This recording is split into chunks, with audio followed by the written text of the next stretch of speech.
So I just got done watching Friday Night SmackDown. And trust me, there's pretty much nothing to talk about in this show. But there is one person that I really want to talk about, and that's Cody Rhodes. That's right, the American Nightmare, the WWE Champion, Cody Rhodes. Of course I want to talk about him, right? He's the WWE Champion. He's the face of SmackDown. He's the face of WWE. But here's the thing. He wasn't on the show.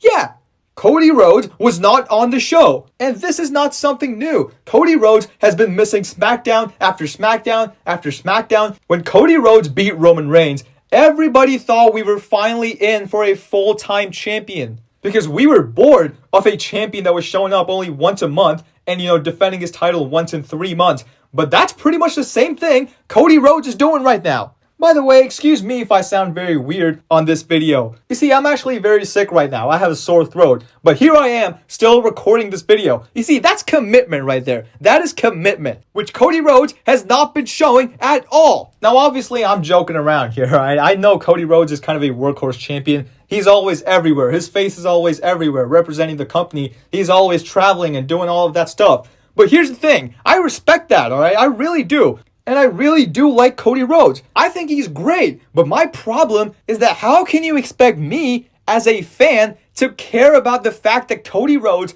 defended his title in a house show in Bloomington, Illinois or Canton, Ohio? I don't care. Literally nobody cares. But if he shows up on SmackDown, yes, I do care. Because that's what's important. He is the top champion of this show. And what do you mean he's not even on it? Literally, this is all Cody Rhodes has been doing ever since he won the title. He either never shows up, or when he does show up, it's the most basic promo. Like, I'm not even kidding. He says the same stuff he's been saying since April. And this feud with Kevin Owens, it was starting off pretty good. That's what sucks about this. It was starting out pretty good, but then they just had to screw it all up for I don't even know why. This was so easy not to screw up. KO versus Cody was literally such a good feud. How did you guys manage to screw it up? Literally every single week, it's the same promo, the same segment, like, Cody Rhodes and Kevin Owens brawl, and for some reason the show just goes off the air before, anyone stands tall, so the brawl doesn't even matter.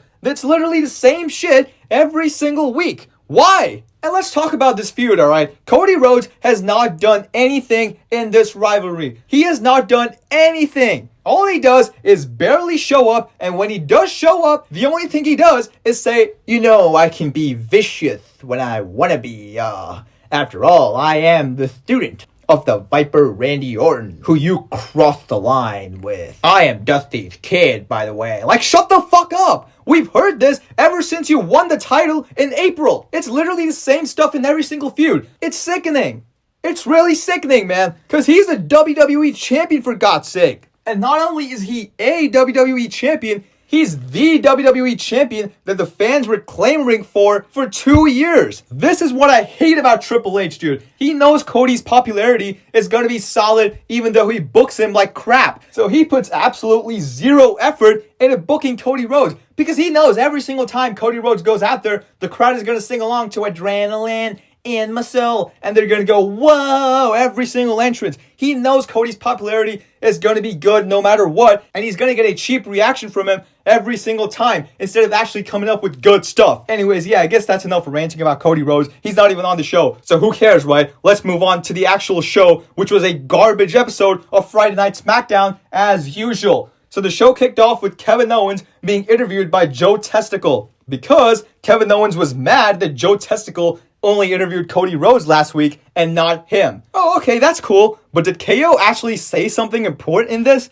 No, he didn't. All he said was, I don't even know what he said, because he just said the same thing he's been saying ever since he turned heel. I do think Kevin Owens has been carrying this feud with Cody Rhodes, but his promos have been getting super repetitive too. Anyways, then he was about to leave the ring, but then we hear CM Punk's music. Now, I'm not gonna lie, I'm a CM Punk fan, so this got a pop for me. This was surprising, it was good. But this whole promo exchange between CM Punk and Kevin Owens was really nothing. I mean, yeah, Kevin Owens and CM Punk, that's a dream promo segment, let alone a dream match. I thought these two were going to go on a war of words here. But no, all they did was just the basic promo that everyone does ahead of the Royal Rumble. CM Punk just said, well, I'm going to win the Rumble, and then maybe I'm going to face either you or Cody Rhodes at WrestleMania. WrestleMania. And KO just says what everybody has been saying to CM Punk for the past I don't even know how long. Oh, I have main evented WrestleMania, but you haven't. Huh. That's literally what he just said. We've heard this so many times. Enough. So yeah, that's literally all this exchange was. It's just, I have done this in my career. You haven't. Haha. Oh no, I have done this in my career, but you haven't. Shut the hell up, guys. Shut the hell up. Now, don't get me wrong. I am excited for this match between Cody Rhodes and Kevin Owens. The ladder match. Because, again, it's a ladder match. I know it should be good. Especially, when you have a match with Kevin Owens and a ladder in it together, it's going to be an absolute banger. So, yeah, I'm excited for it. But, oh my God, dude, this feud has been booked like crap. Triple H doesn't know what the hell he's doing.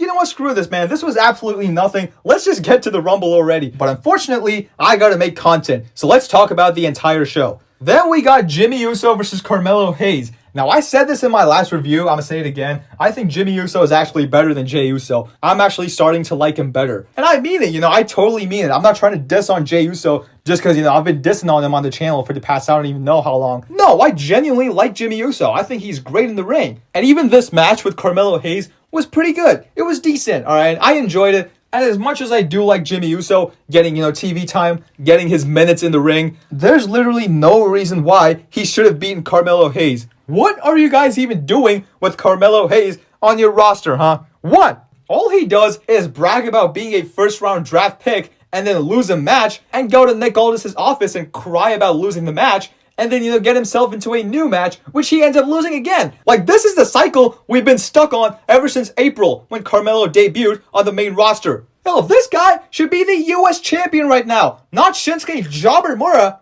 Anyways, yeah, Jimmy Uso wins in a pretty good match. Carmelo Hayes loses, as usual. Let's just move on. Then we see Chelsea Green defending her Women's United States Championship against Michin. Now, I'm not gonna lie, this match was sloppy as hell, dude. I could not get myself to like this match. It felt really sloppy at times. And to top it all, the match ended via DQ. I'm not gonna lie, dude. They should have just pulled the trigger and given Michin the US title right here. Because holy shit, Chelsea Green is a terrible champion. And I see people online defending it, saying, oh, she just won the title though. She just won it. No.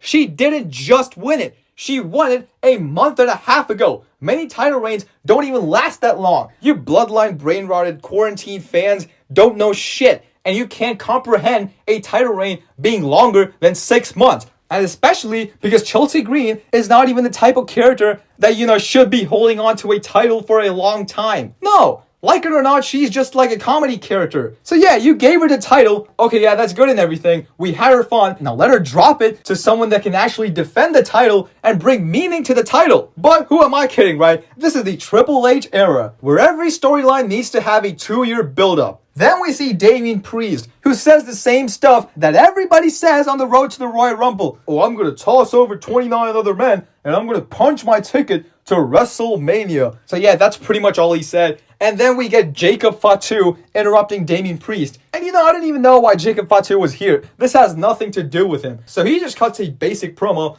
But I'm not going to lie, it was pretty good because Jacob Fatu is kind of a natural on the mic. But, Damian Priest says, oh, yeah, we from the streets, we both are from the streets. So why are we even talking? And then he just super kicks Tama Tonga and we get a brawl. And, Tama Tonga and Jacob Fatu 2v1 Damian Priest until LA Knight arrives to the rescue. WWE has no idea what to do with the Bloodline right now. So they just have 2 random babyfaces going up against him with LA Knight and Damian Priest. Like, these 2 genuinely have no business whatsoever with the Bloodline right now. They're just thrown in there because, they have no plans for any of these guys. Anyway, so LA Knight basically challenges Tama Tonga and Jacob Fatu to a tag match in the main event of SmackDown. Yes, you heard me right. This is the main event of SmackDown. Jacob Fatu and Tama Tonga versus LA Knight and Damian Priest. That's the main event, people. That's the main event.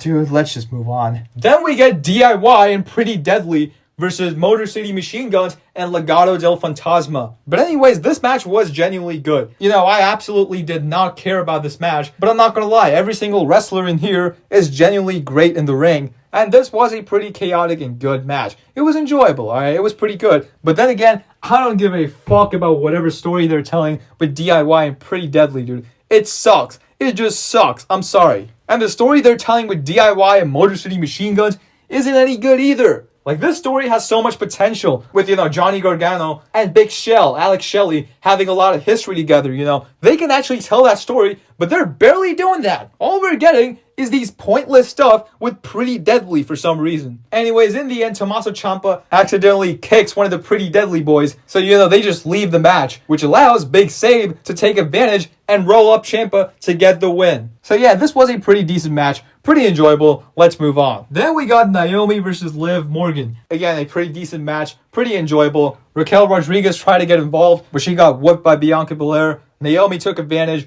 and rolled up Liv Morgan to win the match. But then Liv Morgan and Raquel Rodriguez attack Bianca and Naomi, and they stand tall. So okay, fine, this was a pretty decent match that kind of achieved nothing. Let's just move on. Then we got The Miz versus Andrade. Now, this match was pretty good as well. I mean, at least the very end of it was pretty good. But god damn it, why is this match happening in the first place? Andrade needs to be in the US title division. And speaking of that, where has the US champion been? Where? Shinsuke Jabamura, ever since he won the US title, correct me if I'm wrong, but he hasn't defended his title once. That's right, he's never defended his title. And he won it in November at Survivor Series? Genuinely, what the hell are they even doing? Anyways, yeah, getting back to this match between Andrade and The Miz, again, it was pretty good. At least towards the end, it was pretty good, Especially for Miz's standards, it was a pretty good match, I'm not gonna lie. But then again, this was absolutely nothing. So let's just move on. Then we see Tiffany Stratton,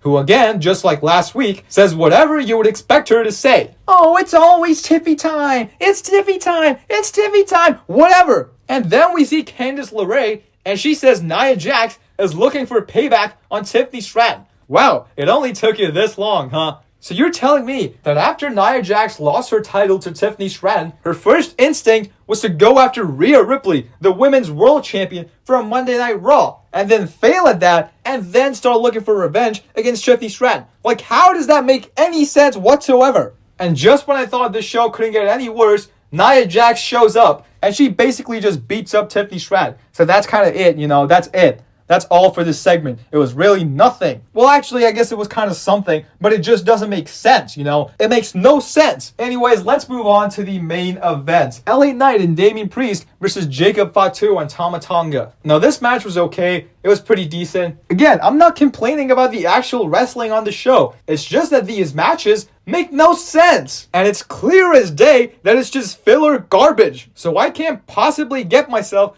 to actually care about this. Anyways, yeah, Damian Priest pins Tama Tonga to get the win, but then Jacob Fatu attacks Damian Priest and stands tall. And that's it for tonight's Friday Night SmackDown, people. That's it. And I'm not gonna lie, this was one of the worst episodes of Friday Night SmackDown I have ever seen. I'm not even kidding. This was one of the worst episodes of Friday Night SmackDown I've ever seen. Just cancel SmackDown at this point, man. Just cancel it.